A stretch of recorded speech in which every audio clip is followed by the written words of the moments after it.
Vamos falar sobre ator criador, atriz criadora, autoralidade na cena.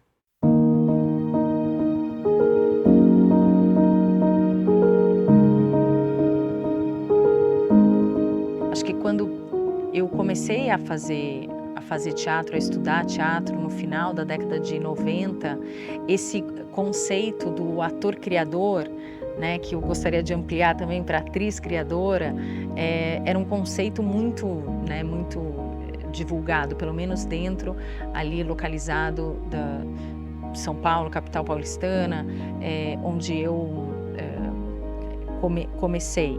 Então, primeiro, meus primeiros cursos mais profissionais, logo depois do teatro estudantil, que foi por onde eu ingressei, no Centro de Desenvolvimento Teatral do Ágora, através do Roberto Lage e do Celso Frateschi, esse era um conceito muito, muito forte. A minha pergunta ali, como estudante de teatro, era o que é exatamente, né? Como se não bastasse ser ator, ser atriz, ser intérprete, mas o que era esse ator criador, atriz criadora?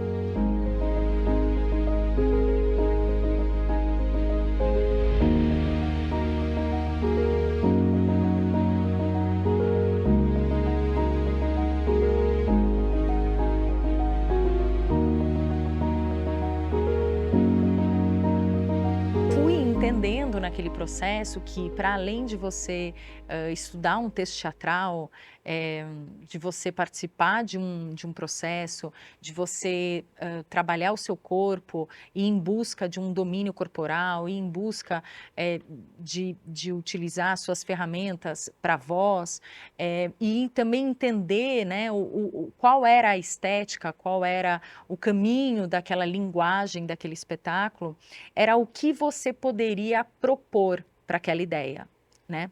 Eh, e, ali, principalmente, no trabalho com o Roberto Lage, que foi muito importante para mim, assim, dos anos 2000 até 2004, era esse entendimento de uma condução da direção para o que a obra iria comunicar. Logo depois de todo o trabalho desenvolvido com o Lage, que eu fiz um censura livre, um infanto-juvenil, que era também infantil, mas que também era para adultos, que chamava Ufa que Perigo, que trabalhava com onomatopeias, e depois o Orgia, que aí era um trabalho com um texto do Pasolini, a primeira vez do Pasolini sendo encenado no Brasil, direção dele, com o Cássio Escapinha e Inês Aranha participando do elenco comigo, assim, eu meninota de tudo, assim, chegando, fui entendendo o que realmente eu poderia contribuir, falar daquela obra. E naquele momento eu não entendia exatamente como que eu poderia fazer isso. Eu estava ali dando conta do que eu poderia fazer na cena para aquele trabalho seguir, aquele trabalho continuar.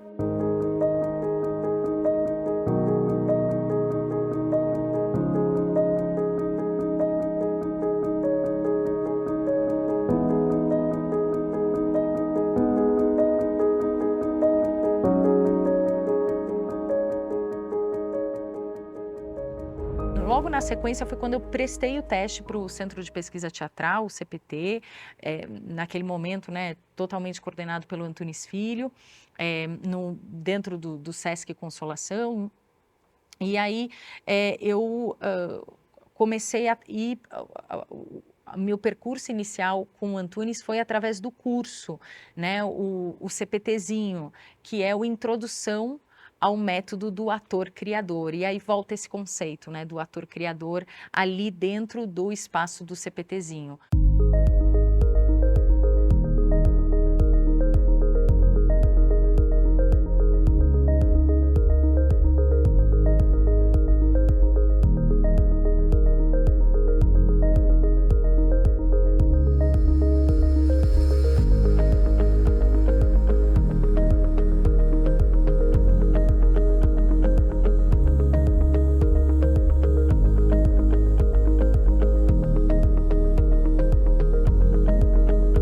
O espaço do CPTzinho, naquele momento, foi para mim absolutamente determinante, assim, para esse entendimento desse conceito e também para o meu desenvolvimento artístico. Então, foi ali, claro, que existiram mais trabalhos de corpo e da linguagem.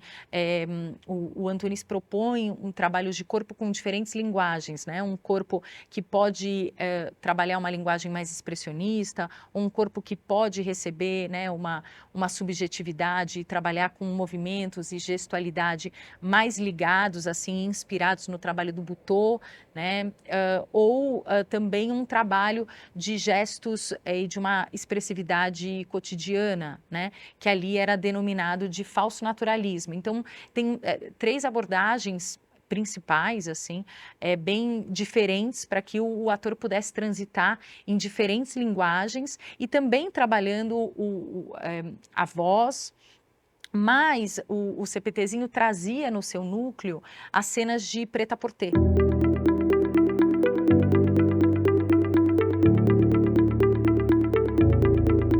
E as cenas de prêt-à-porter, elas eram justamente, né, um trabalho onde 2 intérpretes, um frente ao outro, precisavam criar uma dramaturgia sua, e a partir dessa dramaturgia é a sua pequena encenação. Então tem ali já um desenvolver desse lugar da direção, os objetos, as cores, dentro de uma essencialidade e né, efetivamente trabalhando aí a atuação.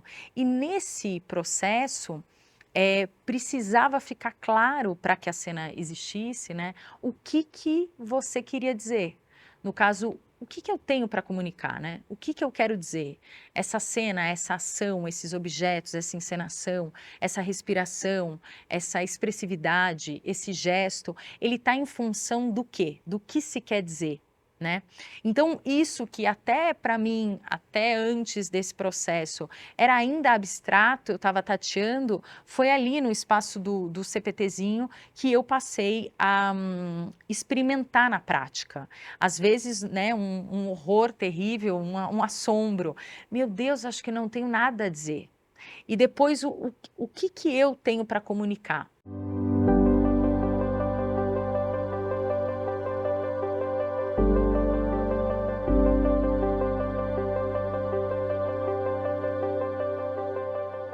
É aí que há um movimento, né, um disparador interno, que é esse lugar da cena como uma ação cidadã.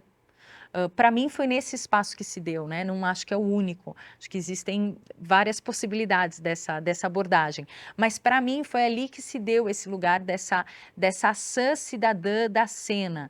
Então, o que o meu interesse político, o que o meu, minha visão de mundo, né, o meu olhar sobre o meu entorno, sobre o Brasil, sobre o que estava acontecendo, sobre as minhas próprias experiências, o que eu teria para comunicar a respeito das relações, ou o que dizer de uma certa figura, né, no caso de um certo personagem ou de uma certa persona que se estaria trabalhando e apresentando, né, para se realizar a cena.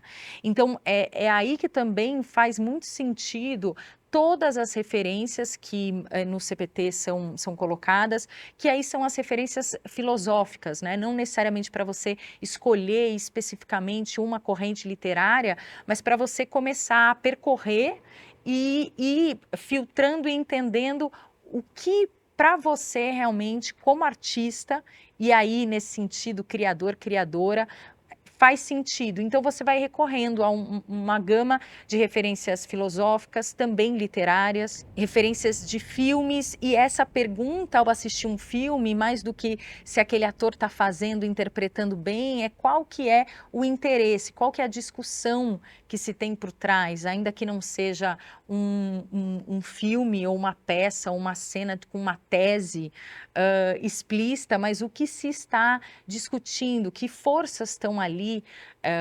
contribuindo, né, para a comunidade que você está inserida. E foi ali que eu comecei a desenvolver cenas a partir desse pensamento e essa relação mesmo de ir tateando o que é esse intérprete, ator, atriz, criador, criadora.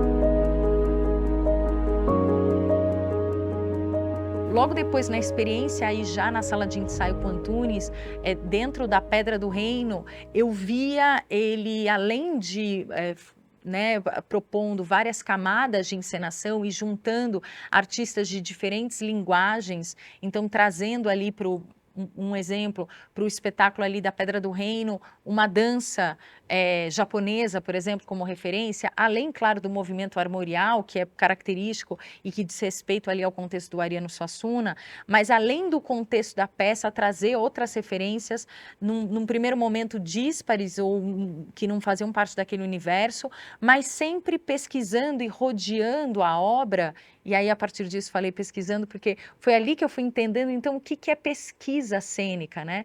Então, a partir desse rodear a obra, para aí você chegar num núcleo, mas que esse núcleo também, quanto mais você rodeia, mais coisas você vai descobrindo, e é por isso que uma temporada também você vai descobrindo tantas coisas a partir da relação com o público, do que se comunica, mas o tempo todo a procura, né, perseguia-se isso. O que a gente pode comunicar com essa obra? O que queremos comunicar com essa obra? Claro que o Antunes respondia, né, como um diretor absolutamente experiente, né? Eu já cheguei, ele já tinha mais de 70 anos na cena, eu tinha 20 e pouquinhos, mas ele perseguia isso com uma profundidade, mas também nos expunha isso e essas questões e essas perguntas. E eu ficava também tentando responder o que para mim ali fazia sentido em trabalhar com aquela obra e como eu poderia me relacionar com aquilo e o que comunicar com o público.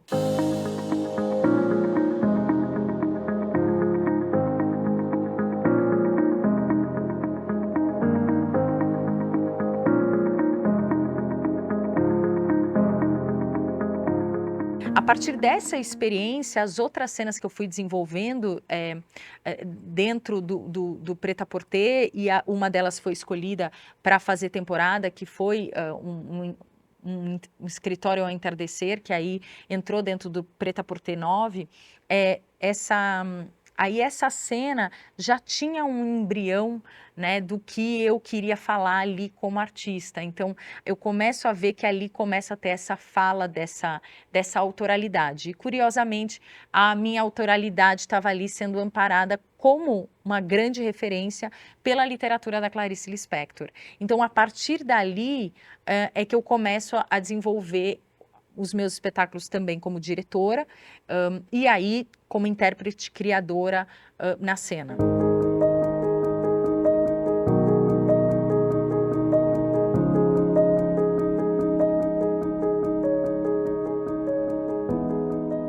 Principalmente a partir de 2010, a partir desse aprendizado aí, que foram, no total com Antunes, assim, né, 19, 16 anos, mas principalmente depois dos 10 primeiros anos eu já estava formando essa ideia do que eu quero e para que quero e o que estou querendo comunicar, ou o que estou querendo pesquisar, ou do que a gente está tratando aqui nessa obra e como tratar isso de um modo distinto, que é esse modo que eu tô aqui trocando, só falando, mas através, né, do gestual, através da cor, através da pausa, através de uma coralidade que entra, através de uma solidão em cena, através de um único objeto, através de um movimento, de uma música que se comunica do ritmo, né, que os movimentos e as ações e esse encaminhamento esse encadeamento de ações vai se dando para formar, né, um espetáculo ou para a construção de um espetáculo. E aí é que eu tenho pensado muito a respeito dessa autoralidade na cena.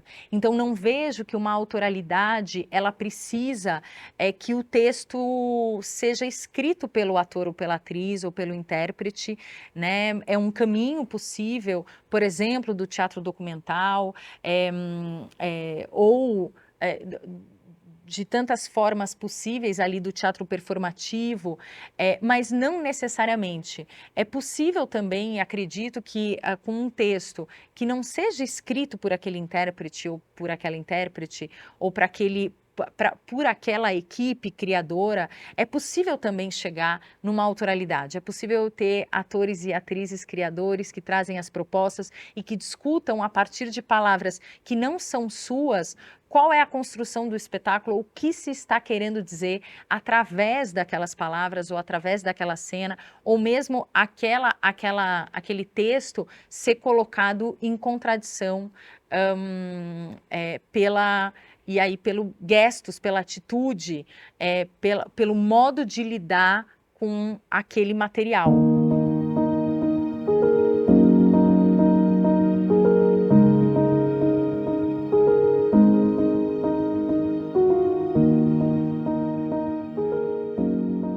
Tenho hoje pensado e pesquisado dessa relação, né, de intérpretes e direção, esse jogo que há entre o que um propõe, o que o outro propõe, o que toda uma equipe criativa vai propondo e como se chega nessa autoralidade da equipe toda, né? Então, um mecanismo que eu venho experimentando nos últimos espetáculos que eu tenho feito é um mecanismo que eu li e vi num documentário da Pina Bausch, bailarina, né, coreógrafa, diretora alemã.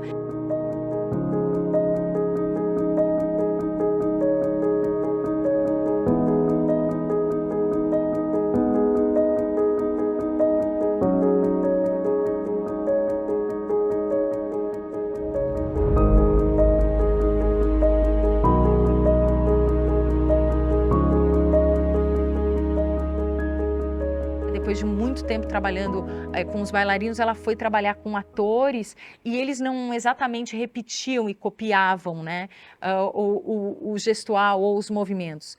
Mas ela começou a ver que ela precisava acessá-los de alguma maneira. E uma maneira de acessá-los foi fazendo perguntas. Né? Então ela começou a fazer perguntas para que aqueles atores, aquelas atrizes respondessem cenicamente. Então não é uma resposta necessariamente como um depoimento, como eu estou fazendo agora. Ele pode vir, né, nessa forma de depoimento, mas ele pode vir em movimento, ele pode vir em relação a objetos, não tem uma necessidade de um começo, meio e fim ou desse modelo já construído de cena acabada, mas ela é uma resposta àquele material. E aí quem faz a pergunta, né, a direção ou mesmo os próprios intérpretes podem fazer para outros intérpretes ou para para aquela equipe que está reunida, faz perguntas que aquela obra possa tocar, né? Ou que seria um cerne. É claro que as coisas têm muitas ramificações, se a gente pensar em rizoma, não vai ter uma raiz plena, né, que parte todas as coisas, mas as coisas estão sempre ligadas. Mas se eu fosse chamar de um núcleo, que pode ser um núcleo também que se movimenta, esse núcleo do que se pretende comunicar, né? Então, o que o espetáculo quer? O que você quer com esse espetáculo? Num espetáculo que eu trabalhava 8 contos da Clarice Lispector para a cena, que ela não tinha escrito para crianças e adultos, e me interessava pensar num teatro tanto para responsáveis como para adolescentes e pré-adolescentes, eu queria trabalhar com essa criança interna. Então, uma das minhas perguntas para o elenco foi: o que a sua criança interna quer? Né? Ou depois, quando eu vi que a gente estava acessando várias memórias, né? O que podemos fazer com as memórias? E qual é o nosso interesse em brincar de pensar, por exemplo, que depois se tornou o nome do espetáculo. Então, essas perguntas, às vezes filosóficas, né, mas que dizem respeito à obra, eu vejo que são, por exemplo, um modo de se conseguir adentrar essa cena e essas respostas do lado ali da intérprete, do intérprete que recebe isso, né, ele não querer responder pensando num resultado, né, num resultado espetacular, um resultado para que aquela cena fique, mas que ele tente responder na máxima, e aí vou usar um termo do Foucault, na máxima parresia, na máxima verdade que ele pode dizer sobre si mesmo em relação àquele material.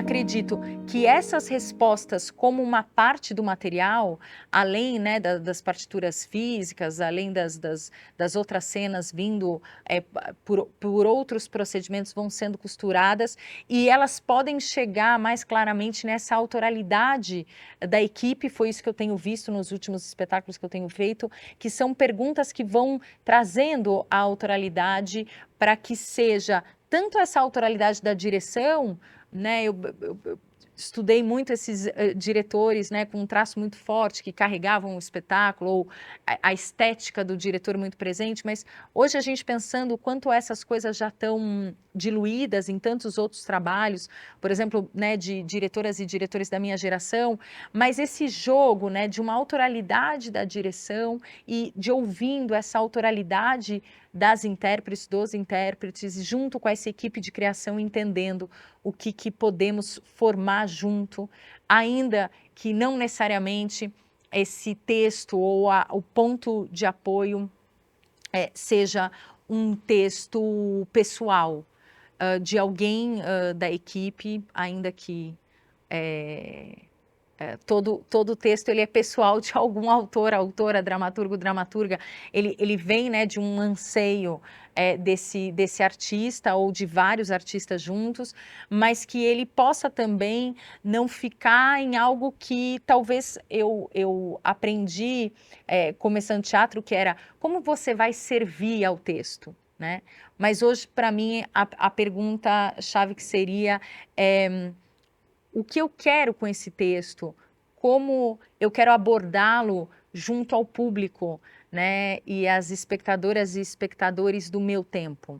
E aí essa camada, né, sempre presente, que para mim é uma camada performativa, mas é principalmente uma camada da intérprete, do intérprete criador, criadora, que é essa camada do cidadão, da cidadã, frente àquele trabalho, frente àquele personagem, aquela persona que ele está ali representando ou se utilizando para chegar num conteúdo. Então, fica presente a situação vivida por essa personagem, por essa persona, por essa figura, fica com a camada da ficção e de todas as ações que aquilo vai se dar, mas também a camada da cidadã, do cidadão frente àquilo no seu mundo, na sua sociedade, que respostas ou que perguntas, né?